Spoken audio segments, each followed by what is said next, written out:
I was telling you how the name of the Lord is dishonored by Christians. मैं आपको बता रहा हूँ कौन से जरियों से परमेश्वर के नाम को अनादर होता है गैर मसीहों के सामने। Mentioning this is another way that Christians dishonor the Lord's name. ये एक दूसरा मार्ग है जिससे मसीही लोग परमेश्वर के नाम को अनादर लाते हैं। They claim the gift of healing when they don't have the gift of healing. वो ये दावा करते हैं कि उनके पास चंगा करने का दान है जबकि उनके पास ये दान नहीं है। If you have the gift of healing, when you lay hands on people, they'll be healed.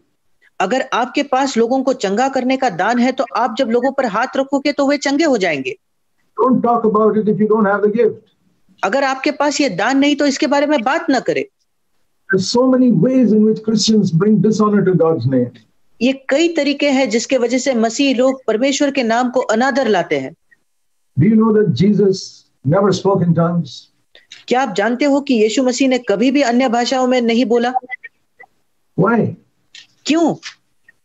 Because his fellowship with the Father was so perfect that he did not need that gift.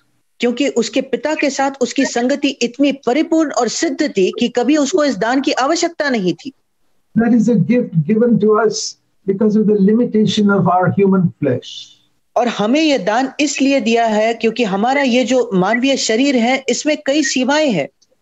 Like when our heart is full of praise to God, जैसे जब हमारा हृदय परमेश्वर के प्रति स्तुति से भरा हुआ होता है, Lord, I want to praise you, I want to thank you.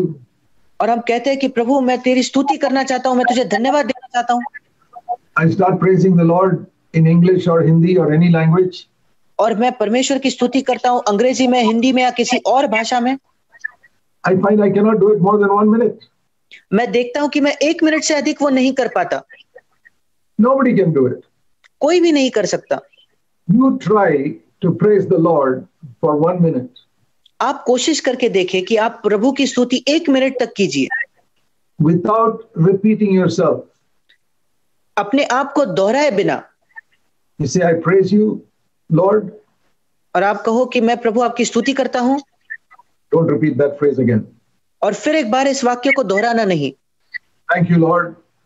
प्रभु आपका धन्यवाद। Then I don't repeat that phrase again. फिर मैं उसको भी नहीं दोहराता। I glorify you.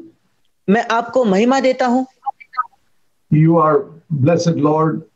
प्रभु तू धन्य है। Never repeat a single sentence.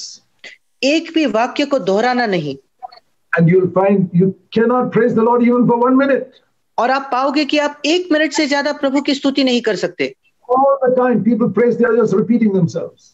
जब कभी लोग स्तुति करते हैं तो वो बस अपने आप को दोहराते हैं।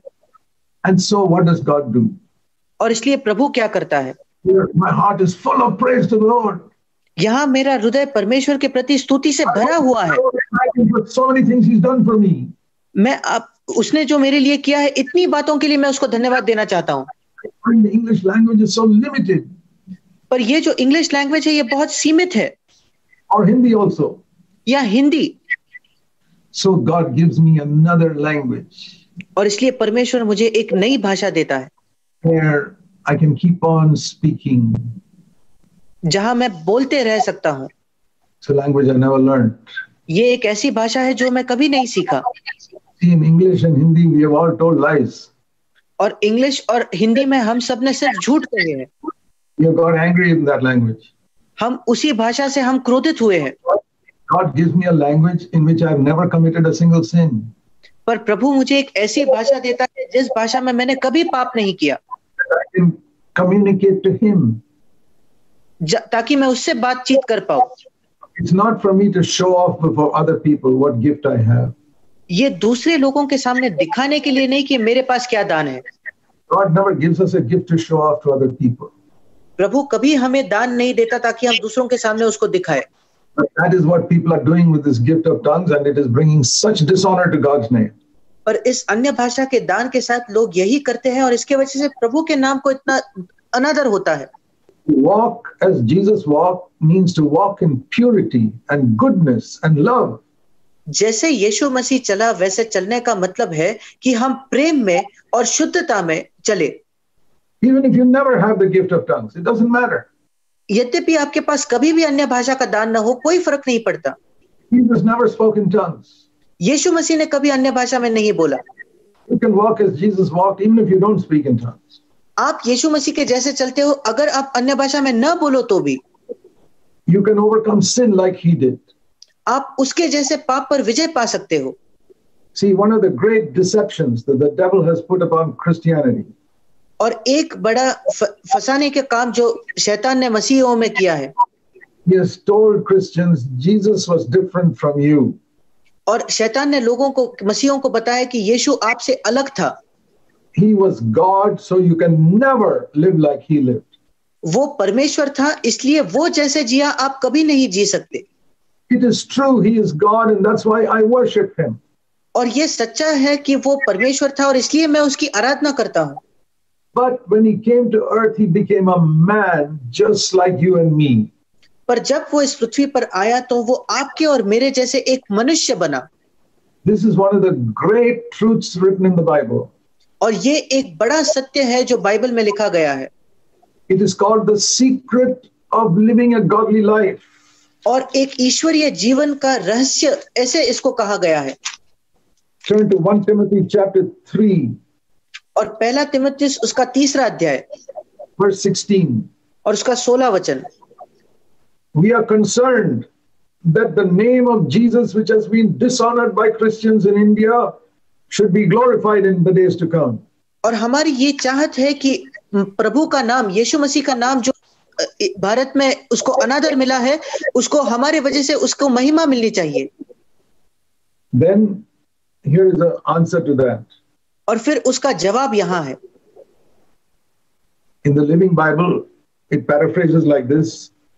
It is true that the way to live a godly life is not an easy matter. और लिविंग बाइबल जो एक भावानुवाद है, उसमें इस प्रकार लिखा गया है कि हाँ, ये सच है, एक ईश्वरीय जीवन जीना एक कठिन बात है। It's true. To live a godly life is not an easy matter. हाँ, ये सच है, एक ईश्वरीय जीवन जीना आसान काम नहीं है। It's called the mystery, the secret of godliness. और इसको एक रहस्य या ईश्वरीय जीवन का रहस्य कहा गया है। And what is this great secret of godliness? ये बड़ा रहस्य या भेद क्या है? Jesus was revealed in our flesh. यीशु मसीह हमारे शरीर में प्रकट हुआ।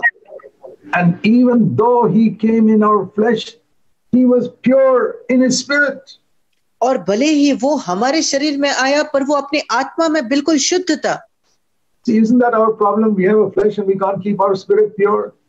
क्या यही हमारी समस्या नहीं कि हमारे पास भी एक शरीर है और हम अपने आत्मा को शुद्ध नहीं रख पाते? But here it says, here is the secret. पर यहाँ लिखा है कि यही उसका रहस्य है। The answer to a godly life. एक ईश्वरीय जीवन जीने का जवाब। To see that Jesus also came in the same flesh you have. कि हम इस बात को देखें कि यीशु मसीह उसी शरीर में आया जो शरीर मेरे पास है। For 33.5 years, he kept his spirit totally pure. और 33.5 वर्ष तक उसने अपनी आत्मा को शुद्ध रखा। Further, even when men did not see him, when angels saw him, it was still pure. और जब मनुष्य नहीं बल्कि स्वर्गदूतों ने उसको देखा, तब भी वो शुद्ध था। Angels look at every part of his life, he was pure.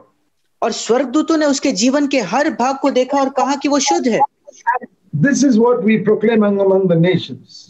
और यही बात हम अन्य जातियों में इसका प्रचार करते हैं। This is the Jesus who was finally taken up in glory. ये वो यीशु है जिसको आखिरी में महिमा में ऊपर उठाया गया। That is the secret of godliness. और ये एक ईश्वरीय जीवन का भेद है। Turn now to Hebrews 4. इब्रानियों की पत्री उसका 4 अध्याय Verse 15. Same thing. उसका 15 वचन, वही बात लिखी है। We don't have a high priest who cannot sympathize with our weakness. क्योंकि हमारा ऐसा महायाजक नहीं जो हमारी निर्बलताओं में हमारे साथ सहानुभूति न रख पाए। Jesus is our leader or high priest. यीशु मसीह हमारा अगुआ या हमारा महायाजक है। It's what it says here. He can sympathize with our weakness. और यहाँ लिखा है कि वो हमारे निर्बलताओं के साथ सहानुभूति रख सकता है। What is our weakness? और हमारे निर्बलता क्या है? Not physical weakness. हमारी शारीरिक निर्बलता नहीं। Our biggest weakness is that we sin so easily. हमारी सबसे बड़ी निर्बलता है कि हम इतने आसानी से पाप करते हैं। One pretty girl walks down the other side of the road and you sin. अगर रास्ते के दूसरी बाजू एक सुंदर स्त्री जाए तो हम तुरंत पाप में गिरते हैं। Somebody says some rude word to you and you sin immediately. अगर कोई आपसे गुस्से से बात करता है तो आप तुरंत पाप करते हो। We fall down so often. हम इतने बार पाप में गिरते हैं। That is our weakness. यही हमारी निर्बलता है। The flesh is so weak, we cannot stand. Always we are falling. हमारा शरीर इतना निर्बल है कि हम खड़े नहीं हो पाते, हम हमेशा गिरते हैं। It's like a man whose legs are so weak, he cannot even take one step. और ये एक मनुष्य के समान है जिसके पैर इतने निर्बल है कि वो एक कदम भी नहीं चल सकता। He takes one step, he falls down. वो एक कदम चलता है, वो गिरता है। Somebody lifts him up, he takes another step, he falls down. कोई उसे उठाता है, वो एक और कदम चलता है और वो गिर जाता है। Isn't that your experience with sin? क्या ये आपका अनुभव नहीं पाप के साथ? You make a determination that I'm going to control my tongue. आप एक निश्चय करते हो कि मैं अपने जबान पर काबू रखूंगा। It lasts for maybe 1 or 2 days. शायद वो सिर्फ 1 या 2 दिन तक ही आप कर पाते हो।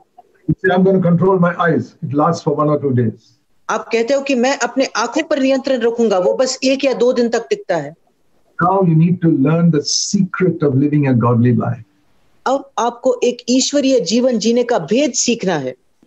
How the government of the kingdom of God can rule your inner life. कैसे परमेश्वर की राज्य, परमेश्वर की सरकार और प्रभुता आपके जीवन में आ सके। I know this is what helped me 46 years ago. मैं जानता हूं क्योंकि 46 वर्षों पहले इसी बात ने मेरी सहायता की। Not only I was filled with the Holy Spirit, इतना ही नहीं कि मैं पवित्र आत्मा से भर गया, but I saw another great truth, पर मैंने एक और सत्य को देखा that Jesus came like me. कि यीशु मसीह मेरे जैसा बनकर आया। It says in verse 6:15 here, Hebrews 4:15, was tempted like me. और यहाँ इब्रानियों 4:15 में लिखा है कि वो मेरे समान परखा गया। He was tempted exactly like me, वो बिल्कुल मेरे समान परखा गया, but he did not sin even once. पर उसने एक बार भी पाप नहीं किया। He did not sin in his thoughts. उसने अपने विचारों में पाप नहीं किया, He did not sin in his words.